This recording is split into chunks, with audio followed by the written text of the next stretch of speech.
1961年9月19日深夜，新罕布什尔州白山山脉的一条僻静公路上，贝蒂和巴尼希尔夫妇正从蒙特利尔驱车返回普斯茅斯的家。突然，一个明亮的光点出现，似乎在跟随他们。巴尼拿出望远镜，看到了一个扁平有窗的飞行物体，窗后还站着穿灰色制服的存在。他惊恐地跑回车内，加速逃离。然后，一个奇怪的蜂鸣声从汽车后备箱方向传来，夫妇俩顿时感到极度困倦，随后失去了意识。2个小时后，他们醒来，对中间发生了什么毫无记忆。这就是著名的希尔夫妇绑架事件，也是现代史上第一个被记录的外星绑架案例。大家好，我是艾廖。上期视频我们说了经典的外星假说，传统飞碟学和 UFO 圈子普遍认为 UFO 仅仅是一种来自外星球的物理飞行器，但是雅克瓦莱、福瑞基金会和 CCRI 驳斥了这种观点。伴随着外星假说的传播，我觉得还有一个现象是值得我们去关注并重新理解的，那就是外星威胁论。这直接塑造了人们对外星绑架现象的认知，也成为如今 UAP 披露运动的内核。在现实中，霍金警告过人类不要主动向宇宙发射信号，结果可能会像哥伦布登陆美洲。小说里有叶文洁收到的不要回答，科学家的发言还有文学作品的描述，让很多人都默认外星生命是充满危险的。这次的文章我写了大概有2万字，篇幅有点长，所以我会分成2个视频，用上下集的形式讲清楚外星威胁论的诞生背景，还有外星绑架的恐怖叙事模板是如何被塑造出来的。我会从更多的体验者数据出发，指出外星绑架论存在的偏见和错误，这与绝大多数体验者的亲身反馈是完全不一样的。我相信通过2期视频，我们会更加清楚外星绑架、外星入侵等相关观念的局限性，这一切其实都和我们的意识转变有关。1966年，希尔夫妇的案例被写成一本畅销书，名字叫《被打断的旅程》。到了1975年，还被改编成一部电视电影，叫《不明飞行物事件》。60多年后，外星绑架已经成为流行文化中一个很有影响力的话题。灰色大眼的外星人、金属手术台、强制性的医学检查、生殖实验、外星混血计划，这些意象不仅充斥着好莱坞电影和各类科幻小说，也深深地渗透进了 UFO 研究领域，成为很多人谈论与非人类智能接触时的一种刻板印象。在我们去分析这起著名的绑架案之前，我觉得有必要先问一个更根本的问题：为什么我们会本能地认为外星人是危险的？这种想法随着美国的文化影响力已经扩散到了全世界，可这种恐惧到底是怎么产生的呢？要回答这个问题，我们需要先把时间倒回1898年。那一年，英国作家威尔斯出版了《世界大战》，讲述了一个火星人入侵地球，用热射线屠杀人类的故事。这是人类历史上第一部想象外星人入侵地球的作品。但威尔斯的创作动机是什么呢？他在小说第1章写道，在我们过于严厉地审判火星人之前，我们必须记住我们自己曾造成的那些无情而彻底的毁灭。阿斯马尼亚人尽管与我们如此相似，却在欧洲移民发动的种族灭绝战争中被彻底抹去了，前后不过50年。我们真的有资格去控诉火星人以同样的精神对待我们吗？言外之意，威尔斯真正要表达的并不是对外星人入侵的担忧，而是对殖民主义的反思。殖民者侵犯原住民的领土，奴役原住民，制造大屠杀，这和外星人屠杀人类、抢占地球本质上是一回事。40年后，1938年10月30日，万圣节前夜，美国哥伦比亚广播公司播出了由奥森·威尔斯改编的《世界大战》广播剧。他别出心裁地用新闻播报的形式播放，中间还插入一条紧急新闻快报，报道火星人降落在新泽西州，一度造成社会恐慌。当时的美国人真以为外星人入侵地球了。这次事件进一步强化了人们对未知的外星人的恐惧。时间到了1947年，肯尼斯·阿诺德目击事件和罗斯威尔事件先后发生， UFO 正式进入公众视野。而当时的大背景是冷战刚刚拉开序幕，美苏对峙，地缘政治紧张，麦卡锡主义盛行，大的时代背景为外星威胁论提供了非常有利的传播条件。1950年代，好莱坞开始批量拍摄外星入侵电影，有1951年的《来自另一个世界的东西》，1953年的《世界大战》电影版，1956年的《天外魔花》。后来的研究者们认为，这些电影表面上讲的是外星入侵，实际上是表达了对冷战的焦虑。特别是《天外魔花》这部电影，讲的是外星孢子悄无声息地替换人类，被替换后的人外表不变，但内在已经被彻底改造，不再有人类情感，也不再有个性。菲利普·迪克在1954年写过一篇同样内核的短篇故事，中文译名叫《富怪》，我当年是在豆瓣上看的。故事很简单，说一个孩子的父亲忽然变得十分怪异，后来小孩发现是一个外星寄生物占据了他父亲的身体，而他真正的父亲已经被杀掉了。通过这些故事，我们可以发现当年美国的麦卡锡主义对共产主义渗透是十分警惕的，你的邻居、你的朋友、你的亲人可能已经被替换了，但你无法分辨，所以只能活在恐惧里。蓝皮书计划这部剧集对此也有很具体的呈现，感兴趣的朋友们可以去看一看。毫无疑问，这些文化作品是在影射当时的政治制度和意识形态，作为一种文化载体，他们完成了自己的历史使命，但对真正的非人类智能其实并不关心，他们也不在乎 UFO 的真相。加上后来官方主导的几次调查行动，尤其是蓝皮书计划，表面上是在调查 UFO 目击事件，但在1953年罗伯逊小组报告之后，这个项目的真正目标就变成了消解公众对 UFO 的兴趣，让人们不要再关心天空中的异象。没想到官方越否认，都市传说就越离谱。渐渐的，很多人都认为政府在刻意隐瞒外星人的真相，而这些外星人想要借助人类政府统治全世界，抢占地球资源。总结下来就是外星人都是邪恶的。以上就是谢尔夫妇绑架案发生时的历史背景和文化氛围。当时的美国社会既有对殖民主义的反思，也有对冷战和意识形态对立的恐惧，还有对秘密政府的怀疑。这些因素共同促成了外星威胁论的形成和传播。所以即使贝蒂希尔自己说过，绑架的过程不仅仅是恐怖的，还包含了其他体验，但是大众和媒体都只关心那些恐怖情节。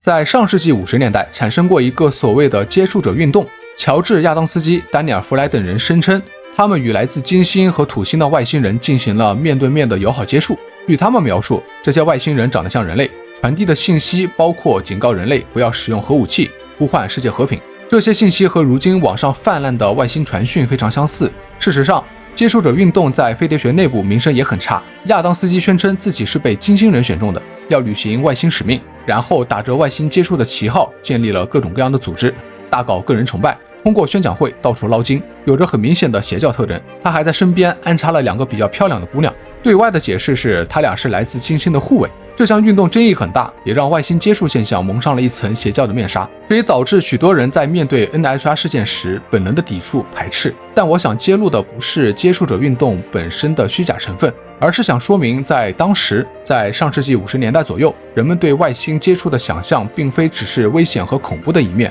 还有一些人秉持着中立态度，他们认为外星人并非是绝对邪恶的。但希尔夫妇事件成为了一个转折点，这起接触案件引发了人们的忧虑，外星接触可能是强迫性的，无辜的人类被带上飞船，接受身体检查，无法自主离开。这起绑架事件在当时非常轰动，从此外星接触叙事渐渐走向黑暗的一面。但我不禁问一句，希尔夫妇事件真的就造成了如此深刻的影响吗？这个影响大到让整个社会观念发生转变。接下来我们仔细看看这起著名的绑架案到底发生了什么。希尔夫妇在事件发生后，贝蒂开始频繁地做噩梦，梦的内容是他和巴尼一起被抓进飞船里做检查，巴尼也患上了严重的焦虑症。1963年底，希尔夫妇找到了波士顿精神病医生，也是催眠治疗专家本杰明·西蒙，希望进行催眠治疗。1964年1月，长达半年的催眠回溯正式开始，治疗持续到当年的6月。夫妇2人分别回忆出被带入飞行器，接受身体检查，贝蒂还被某种存在展示了一张星图，以及心灵感应交流等等细节。这次治疗结果让很多人确信希尔夫妇是真的被外星人绑架了，并且他们还遭受了非常可怕的医学检查和身体侵犯。但这其中有几个被质疑的细节，首先就是西蒙经过他的专业诊断后认为，贝蒂过去2年的噩梦才是催眠回忆的真正来源，而巴尼的回忆很可能受到了贝蒂梦境的潜移默化的影响。所以在西蒙看来，催眠并不是在恢复那些被压制的真实记忆，而是心理创伤的投射。西蒙本人更倾向于将绑架事件解释为希尔夫妇在种族歧视压力下的心理创伤，认为那是虚构的记忆，仅凭催眠结果无法确认事件的真实性。其次是巴尼在催眠中描述的外星人相貌特征，他提到外星人有一双环绕式大眼睛，这个形象和当年一部剧集中的外星人形象非常吻合，所以质疑者认为这是巴尼看了电视之后自己编造了一个形象。那部剧的播出时间是1964年2月10日，名字叫《外星极限》，有点像恐怖题材的单元剧。巴尼第一次描述外星人特征是2月20日，时间上确实很巧合。虽然我觉得仅凭这一点不足以证明巴尼在说谎，但是这肯定会让整个事件的真实性受到影响。第3个被忽略的细节，也是我认为最重要的一个，贝蒂描述的外星接触包含了友好元素。从一开始，希尔夫妇绑架事件就被当成了一种恐怖故事被宣传，无助的人类被外星人强制带走，并在飞船上进行可怕的人体实验，还涉及到性侵犯和生殖技术。但我们仔细去了解整个事件后，会发现贝蒂自己描述的细节远比绑架更复杂。他回忆了与飞行器上一位领导者的对话，这个存在向他展示了一张星图，还允许他翻阅一本书。贝蒂说对方的整体态度是友好的，可能还对他有点好奇，并非我们想象中那样充满敌意和威胁。这是一个非常重要的细节，我认为也是整个绑架案中最特别的地方。在最初的恐惧之后，体验者所经历的事情远比单纯的恐怖叙事要更加复杂，更加丰富。但这个细节被人们忽视了。后来的研究者们选择性地放大了绑架事件中的恐怖元素，却有意无意地忽略了其他维度。比如贝蒂被展示的那张星图，我认为就是一个非常好的切入点。在1964年的催眠回溯中，贝蒂描述了这样一个场景：飞行器上的那位领导者向他展示了一张3维立体星图，星图上有大约15个点，其中有2个较大的球体特别突出，点与点之间用线连接。贝蒂问对方：“你们从哪里来？”对方告诉他，那些线代表的是贸易航线和探索路线。催眠结束后，贝蒂凭记忆画出了这张星图的2维草图。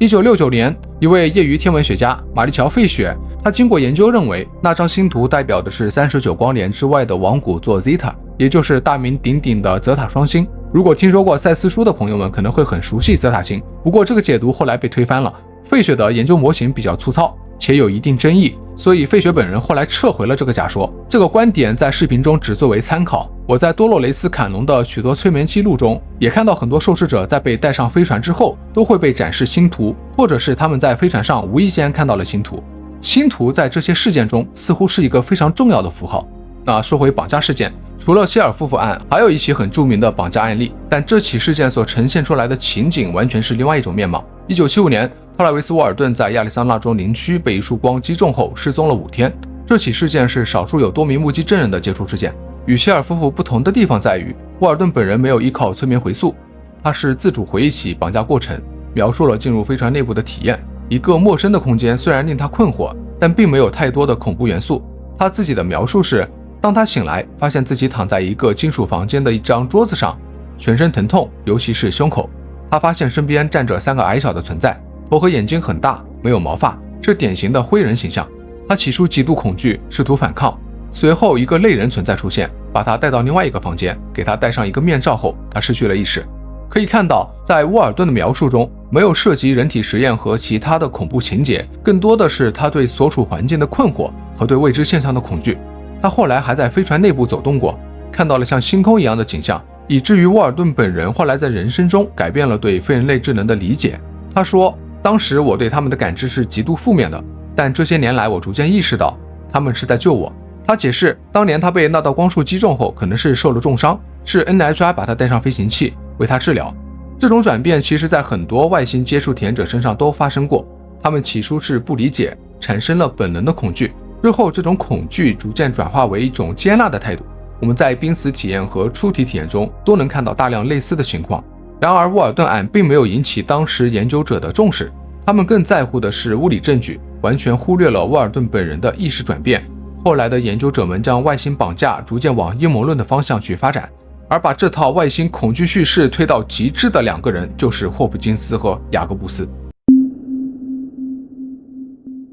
希尔事件之后，绑架类事件还没有形成一个共识，真正将外星绑架设计成一种模板化的恐怖叙事体系，主要归功于巴德·霍普金斯和戴维·雅各布斯。他们一个是画家，一个是美国文化史教授，2个人没有任何心理学、精神病学或催眠治疗的正式训练和职业背景，但从80年代开始，他们使用自学的催眠技术，对数百名声称有丢失时间或被绑架过的人进行催眠回溯。之后，他们从这些催眠绘画中提炼出一个外星绑架逻辑，并写成一本本畅销书，推广到全世界。霍普金斯通过1981年出版的《丢失的时间》和1987年出版的《入侵者》确立了一个叙事模板。灰色外星人从卧室中绑架人类，进行侵入性医学检查，采集生殖样本，制造人类和外星人的混血后代。雅各布斯的催眠术师承霍普金斯，他做了将近900次的催眠调查，利用《秘密生活》和《威胁》这2本书，把外星绑架叙事推向了一个更加黑暗的方向。他声称外星人不只是做实验，他们在执行一个隐秘的混血渗透计划，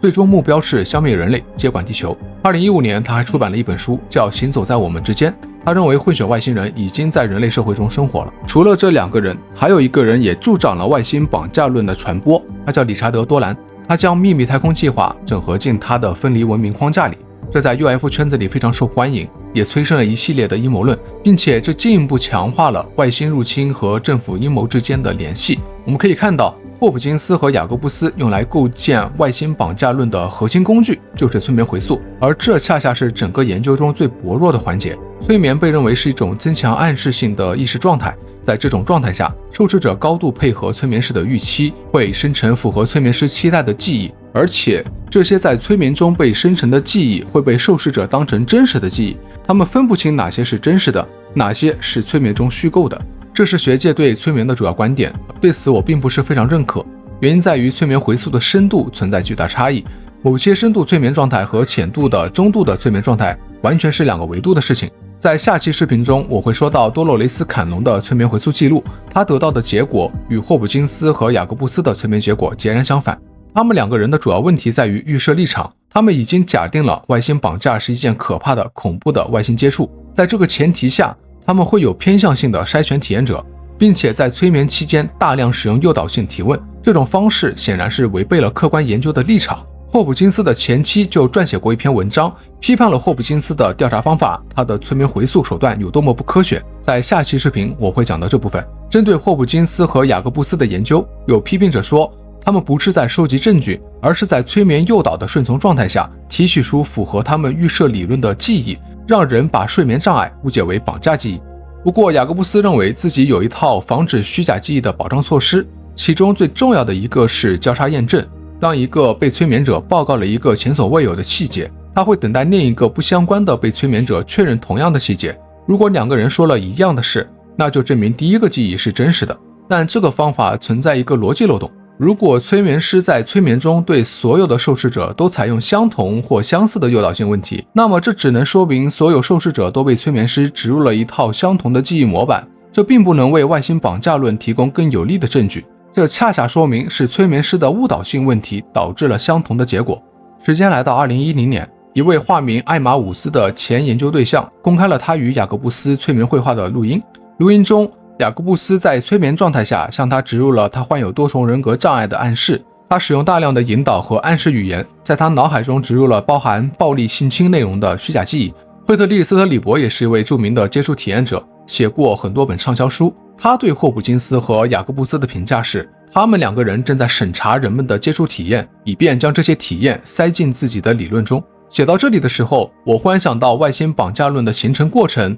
和克苏鲁神话有异曲同工的地方，我想分享给大家。如果有朋友对克苏鲁神话感兴趣，我后面也可以做相关的视频，因为我自己也是克苏鲁文化的爱好者。20世纪初，洛夫克拉夫特写了大量的来自宇宙完全超出人类理解的未知生物的故事，比如纳亚拉托提普、克苏鲁的呼唤、星之彩、敦威治恐怖事件、疯狂山脉等等。这些故事本身是松散的，洛老自己从来没有构建过一个克苏鲁神话体系，是后来的奥古斯特·德雷斯等人将他的所有著作整合起来，给文章里那些未知存在划分等级，赋予了善恶对立的框架，构建出了一整套旧日支配者的神话体系。随后通过电影、衍生小说和游戏在亚文化圈层流行，以至于我们现在一说到克苏鲁就会自发地想到不可名状、巨大的章鱼触手、发疯的人类这些意象和符号。这跟外星绑架论的建构过程几乎一模一样，二者描述的对象都是来自宇宙深处的未知存在，拥有强大的力量，人类在他们面前如此渺小，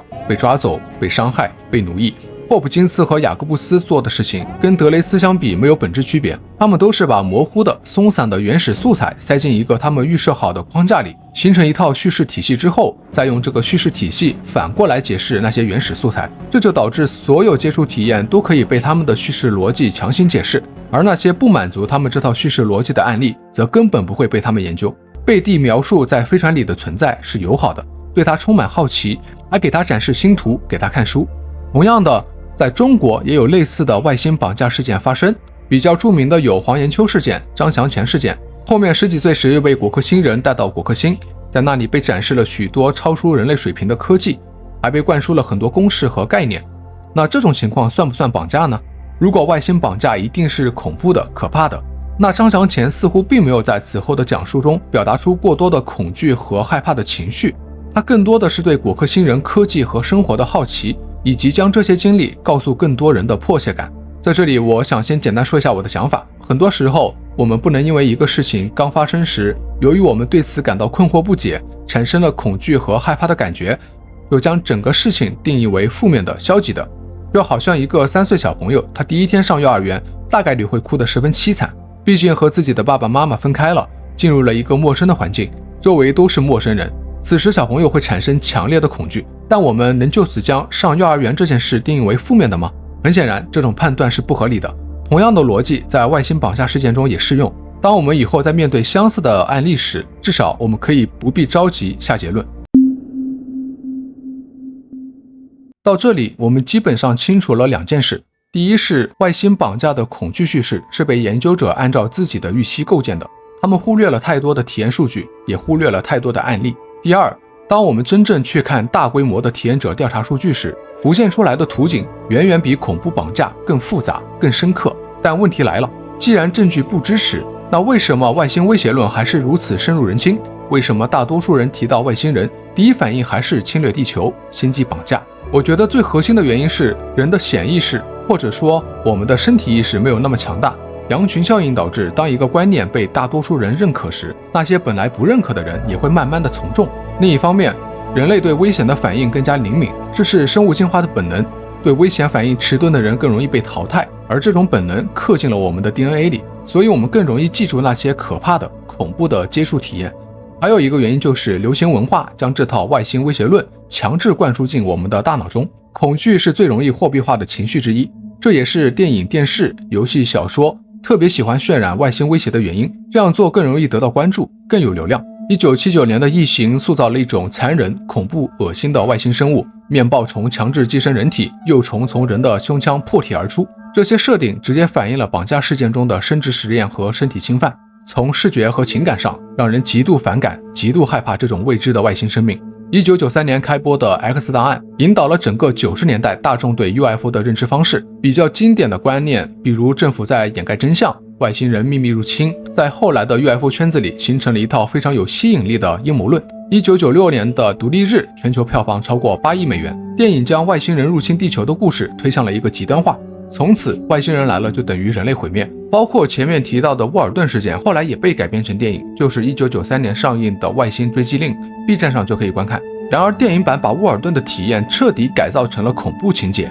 以沃尔顿为原型的主角被裹进一层类似虫卵的物体中，还遭受了残忍的医学检查，飞船内还有大量的人体残骸。沃尔顿本人对电影的改编表达过不满，后来电影的编剧解释说，是制片人认为沃尔顿的经历太模糊，需要写出更刺激的情节和绑架场景。这个案例说明，即便体验者本人的描述并没有充满危险恐怖的元素，但媒体也倾向于将这些经历渲染成可怕的遭遇，因为恐怖的外星人侵犯人类、搞人体实验的故事更卖座。还有一个现象我想单独说一下，那就是 UAP 的披露运动。从2017年《纽约时报》披露的 ITIP 项目开始，到现在已经举行过很多次 UFO 公开听证会了。如果你全都听过，或者哪怕只听过一场，你都能感觉到他们对 UFO 的态度是怎样的。发言无非是那些飞行器太先进了，我们对此毫无办法，我们的国家安全受到严重威胁，需要更多资金。所有人关注的是这些飞行器是什么材料做的，掌握了怎样的科技水平，政府到底对我们隐瞒了什么，能不能逆向工程研究出来。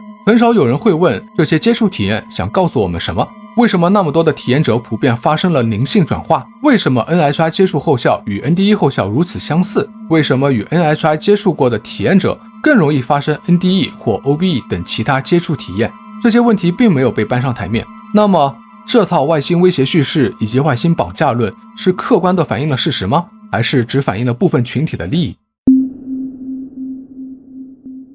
这期视频我们梳理了外星威胁叙事从诞生到体系化的完整脉络，以威尔斯1898年的世界大战为起点，到1950年代冷战时期的好莱坞批量生产的外星入侵电影，再到现代史上第一起被记录的谢尔夫妇外星绑架事件，后来以霍普金斯和雅各布斯为代表的研究者用有缺陷的催眠方法构建出一整套外星恐惧叙事模板。这套模板与克苏鲁神话体系的构建过程极其相似。最后，我们总结了一下这套叙事体系存在的问题和被忽略的地方，但故事到这里只讲了一半。下期视频我会带大家去看看，当一部分研究者开始真正聆听体验者的心声时，浮现出来的究竟是怎样一幅宏伟图景。哈佛精神病学教授约翰麦克的临床发现，肯尼斯林的濒死研究与 UFO 接触比较，卡罗尔·连尼对霍普金斯研究的批判，福瑞基金会4200人的大规模调查数据，多洛雷斯·坎农的深度催眠回溯记录，这些研究指向的方向与外星恐怖叙事截然不同。如果喜欢这期视频，希望大家可以多多点赞关注，我们下期见。